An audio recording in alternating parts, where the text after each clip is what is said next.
Aquilo. Season 8, Chapter 12, Lust for Life. I can count the hangovers I've endured on the fingers of a single hand. Not that I don't drink, but I'm a creature of flavors and fragrances. My senses are as precious to me as the skin over my bones.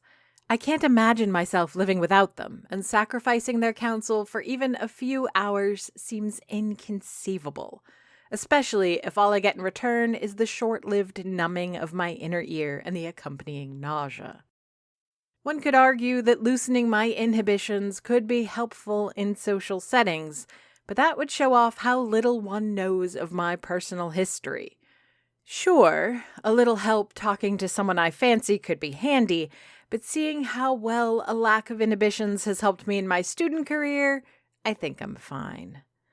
When it comes to it, though, getting a little tipsy once in a while to have a laugh with the gang isn't all that unpleasant. You'll just never find me passed out drunk or leaning over a toilet bowl to void my stomach. And so, while hangovers are no mystery, they aren't something I've experienced in abundance. Imagine my disappointment stepping into the blinding sun of mid-fall in Aquilo and realizing that I've got most of the symptoms of a hangover with none of the amusing yet jumbled memories to go with it. Olivia couldn't offer a ride back to the village, having work to do in her orchard, hence I'm doomed to walk the near 45 minutes into town. At first, I thought the fresh air would do me good, but with the bright light burning my retinas and the mild vertigo of walking on uneven terrain, I realize that's not the case. I regret not eating the eggs and toast. A full stomach would have helped level my equilibrium, or given me something to vomit besides bile if it came to it. Fortunately, I'm less than an hour from all my ingredients and spices, and it won't be the first time I brew tea to fight a hangover. The only caveat, I suppose, is that this isn't the same breed of hangover as I'm used to treating. Whatever's got me unsettled is more likely to be a surplus of perturbing information, not ethanol. Sure, maybe I'm dehydrated, and maybe I'm a little starved, or maybe I'm even still exhausted, but there's more to it than that. I'm overwhelmed. There's a rumbling coming up behind me, like a terrible mechanical beast stalking my progress, intent on getting the jump on me before I make it to Aquilo. The wind blows the smell of diesel exhaust up the road in an attempt to choke me, suggesting a tractor or other piece of heavy farm equipment. It is autumn, after all, and the local farmers are going about their various harvests of grain, corn, and produce. Soon, a monster with more power than speed will crawl up beside me, barely outpacing my walk. The roar of its engine and tremors running through the ground will last for minutes before I'm finally left behind. All the while, my head will pound as if every piston is being rammed directly into my sinus cavities, and the fumes are likely to force my empty stomach to churn and convulse. Never have I wished for a motor vehicle to spontaneously explode more than I do at this very moment. The beast gets closer, and with it my auditory environment becomes increasingly painful. If the inferno Agnes described is even a fraction of this torment, then I understand the frenzy demons go through to escape. The very air vibrates as the tractor rolls alongside me. This is as bad as it's going to get, I think, but the evil contraption has a surprise in store.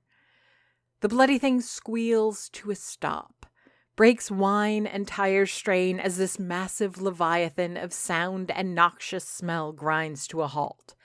Everything is loud and chaotic, drowning out even my own thoughts. Eyes closed, I can see explosions at the edge of my vision, my sight fighting to make sense of the overload. Then, as fast as it started, the racket stops. Not all of it, no such blessings for me. There remains a low rumble of an idling engine, purring like a pride of lions with their stomachs full. Either the driver is about to offer me a ride into town, or they're one of the people from last night recognizing me from the assembly. I don't know which conversation I care to have. Miriam?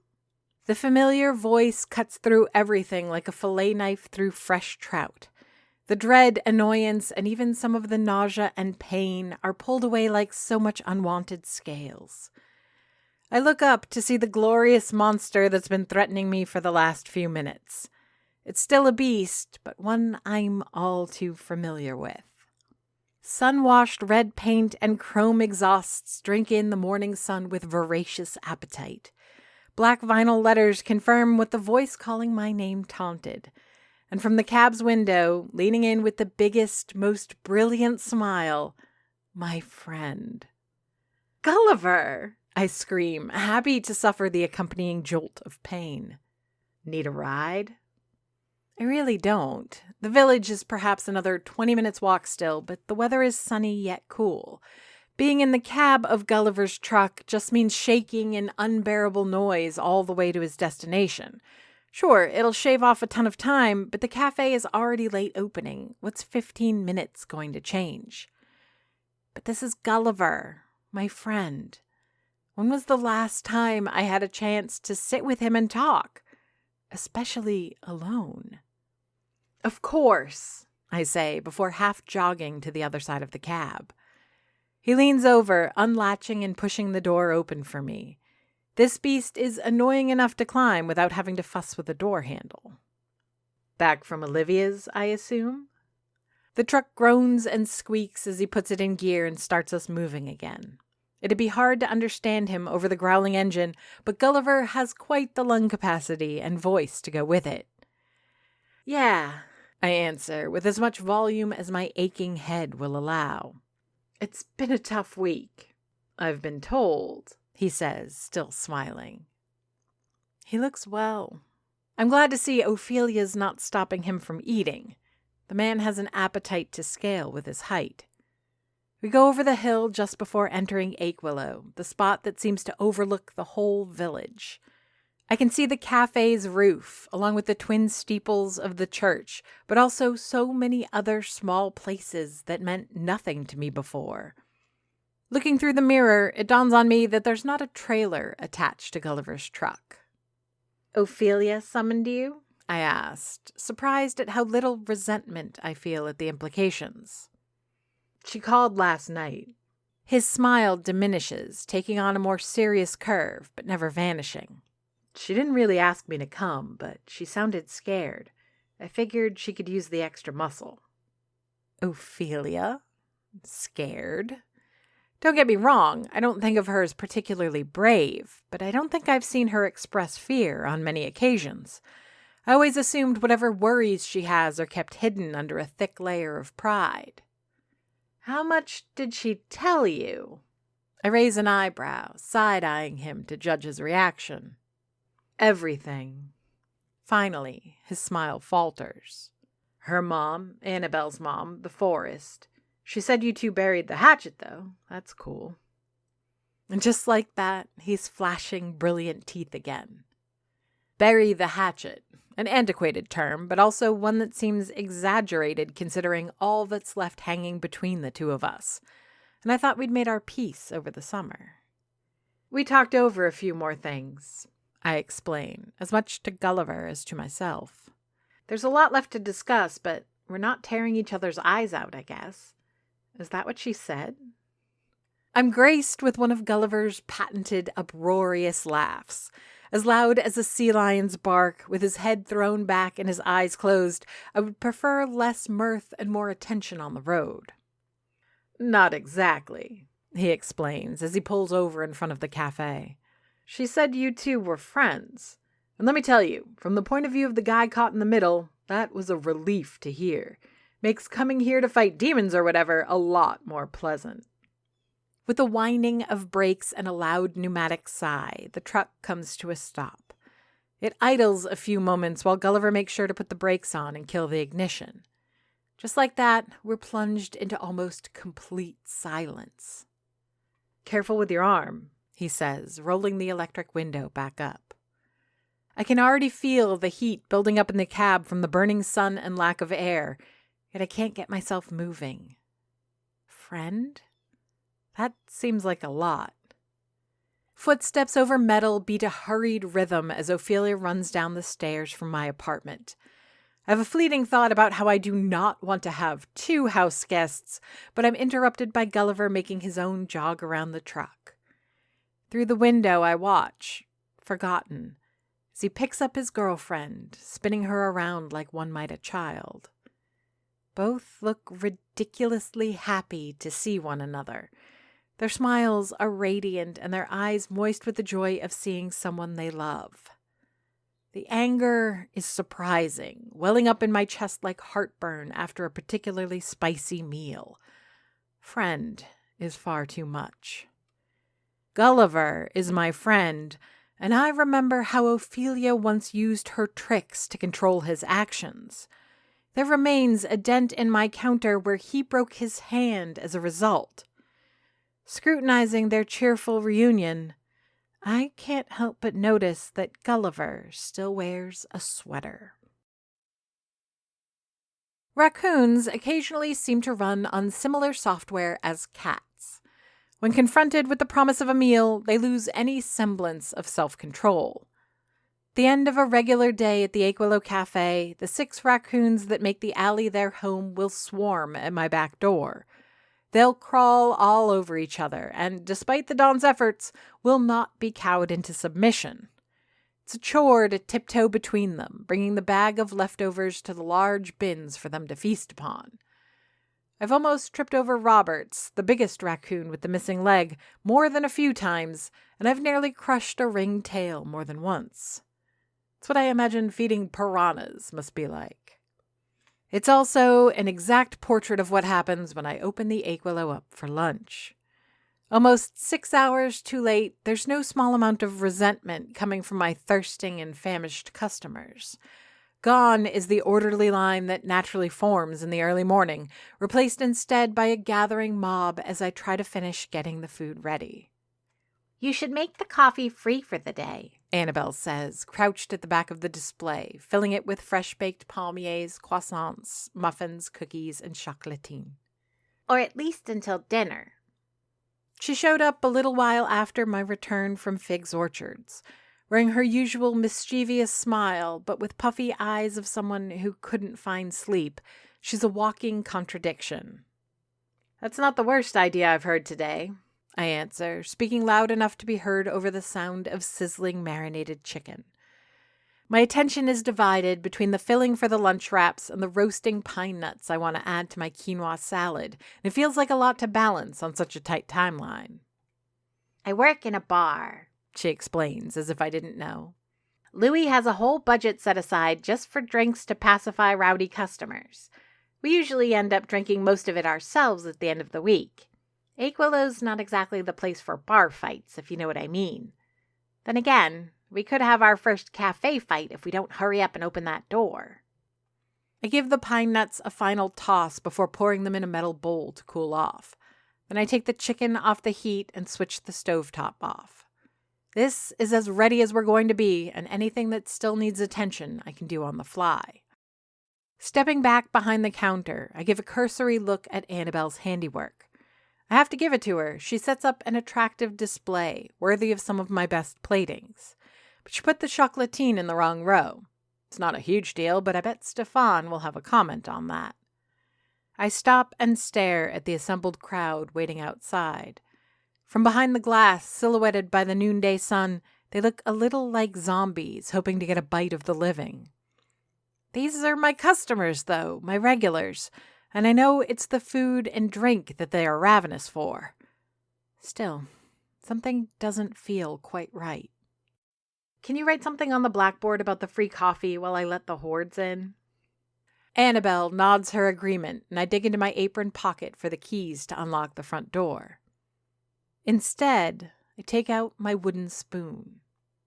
What power do you hold? I want to ask the utensil. After all, Philomen's spoon seems imbued with no small amount of enchantment.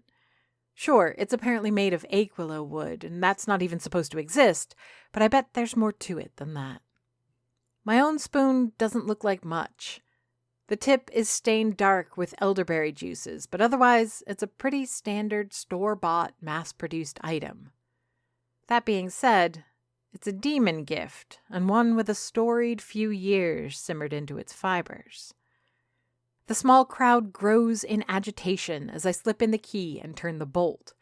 Opening the door even a crack unleashes the aromas and fragrances of everything that's been cooking, boiling, brewing, and baking inside the Aquilo Cafe for an hour. I can only imagine the effect it has on the starving. As they march in, I think I see Mateo Fernandez wiping drool from his lips. My patron's enthusiasm does wonders for my own mood. I know there's work to be done, sooner rather than later, but a few hours sinking into the routine of the cafe will do me good.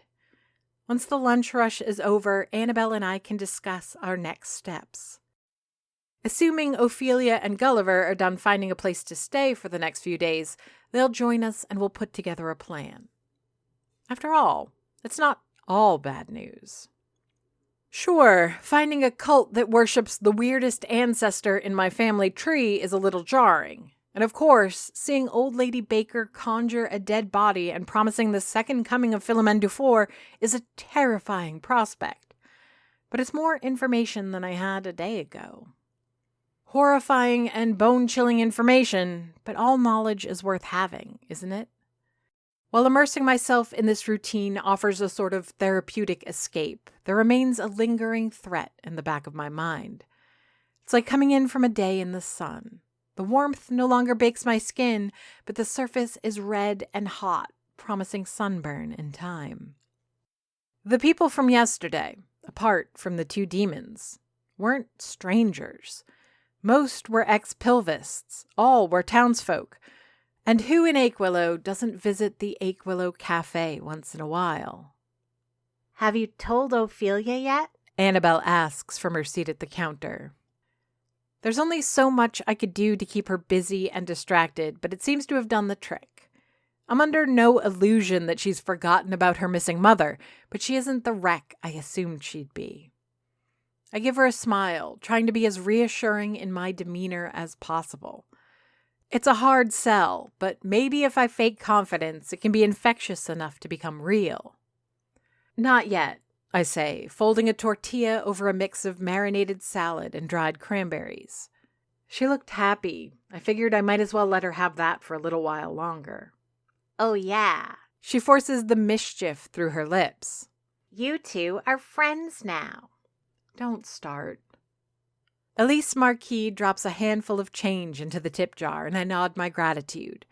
She's one of the few people who still pay with cash, but she's also unique in being the only one under 50 to do so. I like Elise because while she works as an accountant, she dresses like more of a witch than I do. My usual, a familiar voice cuts through my musings. The emotional whiplash of that simple request is a little more than I expected. Like coming up for air and only getting a mouthful before a fresh wave pours a gallon of water down my throat. For half a second, I'm glad to hear that voice, only to be reminded of the circumstances I'm currently navigating. Michael, I say, deadpan. Miriam? He asks, his usual half smile under his mustache. Everything seems so normal. Michael is one of my most regular customers. Always here for breakfast and coffee, often for a bit of lunch. He's as reliable as sable cookies. I commissioned a painting from him that's hanging on the far side of the dining room. Michael stands there across from the register, expecting me to get him a chicken wrap and coffee, paint-stained overalls and everything. But I saw him last night. He wore a shirt like a blank canvas and bragged about how much he was being paid for a painting. Did he see me? Sure, I stutter before hurrying to fulfill the order. What if he's here to spy on Pride and Greed's behalf? Or perhaps Phyllis Baker sent him to sabotage my cooking, or maybe... This is insanity. I've known Michael for as long as I've been in Aquilo. If anything, he's as much a victim of this cult as anyone else. I should be looking for ways to help instead of succumbing to paranoia.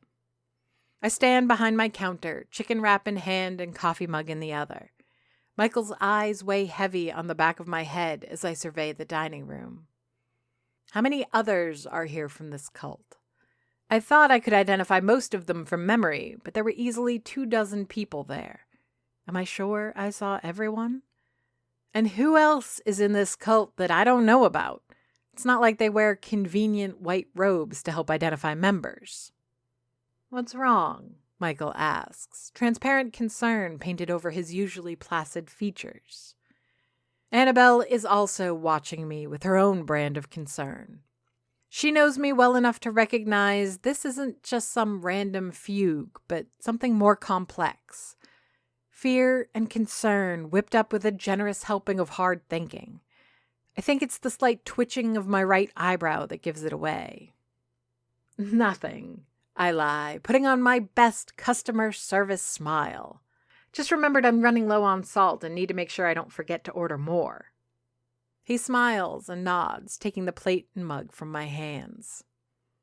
I'd offer to get you some, but I bet it takes more than a box to run a place like this. It's as genuine an offer as a joke can be, and I do my best to widen my grin in scale with the mirth.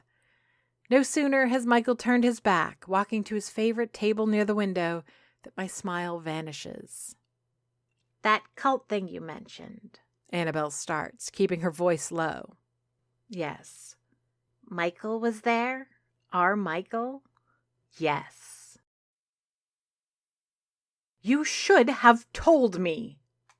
Ophelia is pacing the asphalt behind the cafe, shielded from the afternoon sun by the buildings surrounding us. Whatever joy she wore when reuniting with Gulliver has been replaced by a twisted expression of grief and worry. It's quite the refreshing change that even though she disagrees with my choices, almost no anger is directed at me. She wrings her hands like she's attempting to wash the emotions off of them. I watch her from the concrete steps, sitting down with brioche in my lap. She's too busy tracking Ophelia's orange cat to enjoy it, but it does wonders to keep me steady as we discuss our next steps. Speaking of William, his attention is also on other matters. Where he usually goes out of his way to antagonize the raccoons, he instead weaves between his owner's legs, desperate to get her attention. Why? Annabelle pipes up. It's not like you could have done anything about it immediately, right? She's also playing with a raccoon, teasing Roberts with a strap from her bag that he can't ever quite catch. She's sitting on her haunches at the bottom of the steps, a nervous energy animating her every breath. She looks like she's ready to pounce the moment that we have a plan of action. Ophelia's shoulders slump and she rolls her eyes. A deep sigh escapes her throat, and I expect her to dig into Annabelle, but instead she relents.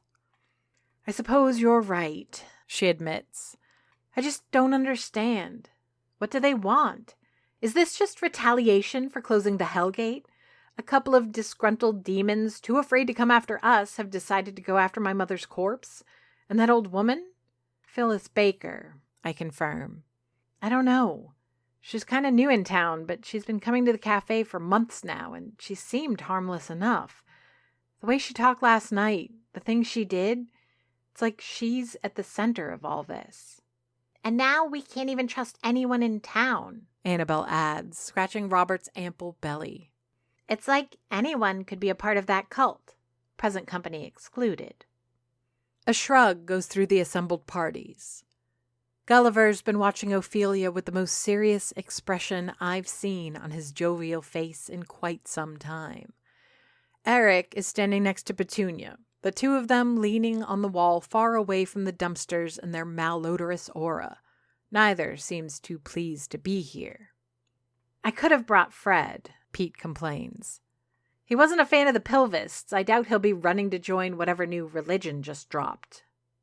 With a grunt of exhaustion, I pull myself to my feet, allowing Brioche to grab on and settle on my shoulder. Her little claws dig into my clothes, but she manages to keep the skin damage to a minimum. Well, I say, starting to walk to the back of the alley. I'm also trying to keep the gang contained.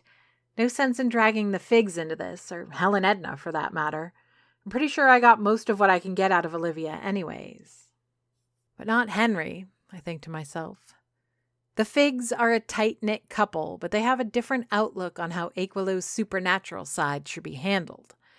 I have a feeling that, should push come to shove, Henry Fig could be enlisted to go toe-to-toe with a demon. But I also doubt Olivia would ever forgive me for risking her husband's life. I'd have kept every last one of you out of this if I thought it was possible. I make it to the end of the alley where it opens up to a field of grass with a few copses of trees in the distance. This whole thing where I can't trust the community and I don't know who's on my side and who might turn against me, I've been there before. I see Gulliver nod from where he stands, just close enough to Ophelia to offer comfort if needed. He was there. He knows. There are demons in Aquilo again, I say, attempting my best to sound inspiring while a raccoon tries to groom my hair. I don't understand what they want. Bring my second great-grandaunt back from the dead? Satisfy some base desires? Both? I don't know. This isn't me, and I know it. I swallow my own saliva, mouth dry as a result. Maybe Doris was better at this, rallying the likes of Olivia and Henry, and maybe even Diane, when things got a little too weird in Aquilo. If so, that made her more formidable than I'll ever hope to be. I'm sure that, given a sous chef and a kitchen crew, I'd show myself more than capable of leadership, but this isn't me. I point to Ophelia and Petunia and then myself, close the Hellgate. I have to hope that these two demons are cut off, that they're the last. But what if they're trying to reopen it, or get a new one going? Clara Payne died right here. Are we going to get more like her? Like Anais Duchesne? Another Helmut Hans? I point to the very spot where Clara's body was found on my second day in Aquilo.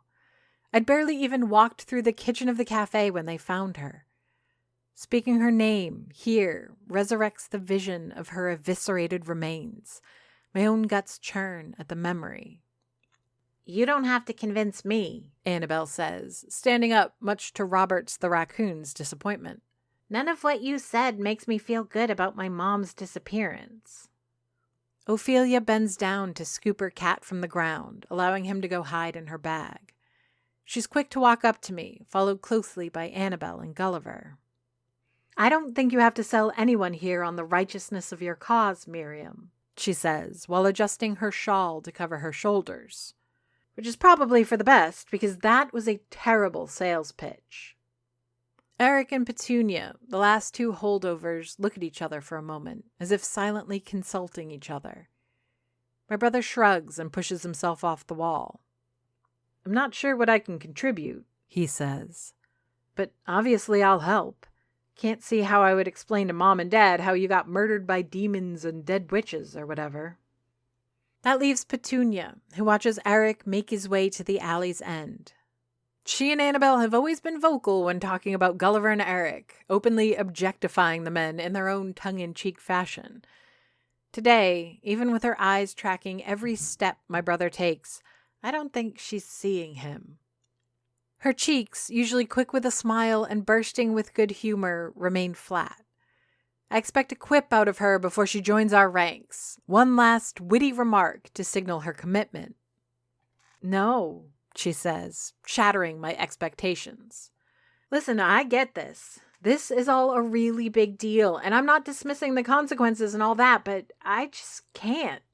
Fred and I came back here because we thought Aquilo was safe for us again. I'm not a witch, and I'm not a 6-foot-tall human tractor. I've got nothing to bring to this except dead weight. And Fred? Hell, I could beat him in a tussle, so he's not exactly an asset either. Unless you've got a solid argument otherwise, I'd rather sit this one out." Ophelia tenses up, but thankfully keeps her mouth shut. The rest of us stand around in stunned silence. My first thought is about how uninspiring I must have been, but I quickly realize that she's got a point. "I died, guys," Pete adds in response to our silence. "I can't explain to you how weird that was and how it messed me up. And it's not like I can go to a therapist and work through that time I got eaten by a plant and vomited up again by a nature goddess. If it's all the same to you, I'd really like to keep the untreatable trauma to a minimum a while longer." Of course, Annabelle is the first to react. Dropping her bag to the ground, she practically sprints to her friend, wrapping her arms around her. I can hear them whispering for a second before Pete reciprocates the gesture. "It's fine," Annabelle says at a volume we can now hear. "You've done enough, but say we do need you for anything." Petunia pushes Annabelle away, holding her at arm's length. "If you've got a use for me," she answers, a weak smile on her lips, "then I'm there, obviously." Roberts is rubbing his face on Annabelle's leg, still hungry for attention. With a motion as swift as it is effortless, she crouches down to pick up the garbage dweller and gets back up. "I know you will. Here, have a raccoon." As Annabelle makes her way back to us, smiling a little sadly, I make sure to make eye contact with Petunia. I don't know that I have any words for her after that impassioned plea. Besides, whatever Annabelle said will have been more efficient than any garbled mess I would have spewed. I speak better with spices and sauces anyway. Once this is over, I'll cook up a much better, tastier speech. "All right, Chef," Annabelle says, nudging me with her shoulder and nearly making brioche fall off. "What is the plan then?" I start walking, lips tight in the most unconvincing smile that's ever been plastered on my face. My little gang is quick to fall in step, eager to hear what my genius idea is. "Oh, you'll love this," I assure them, my words thick with sarcasm. "We're going to church." From behind, the frustrated voice of Ophelia speaks for everyone assembled, myself included. God damn it. Aquilo is written by J.F. Dubow and narrated and produced by me, Amy Frost. If you enjoyed this podcast and would like to hear more, please rate and review us on Apple Podcasts or your preferred podcast platform. Want to support the show? Buy us a coffee. Go to ko-fi.com/Aquilo to donate. Aquilo has a Patreon. Visit patreon.com/Aquilo for details. Follow us on Facebook, Blue Sky, and Instagram under the username Aquilo.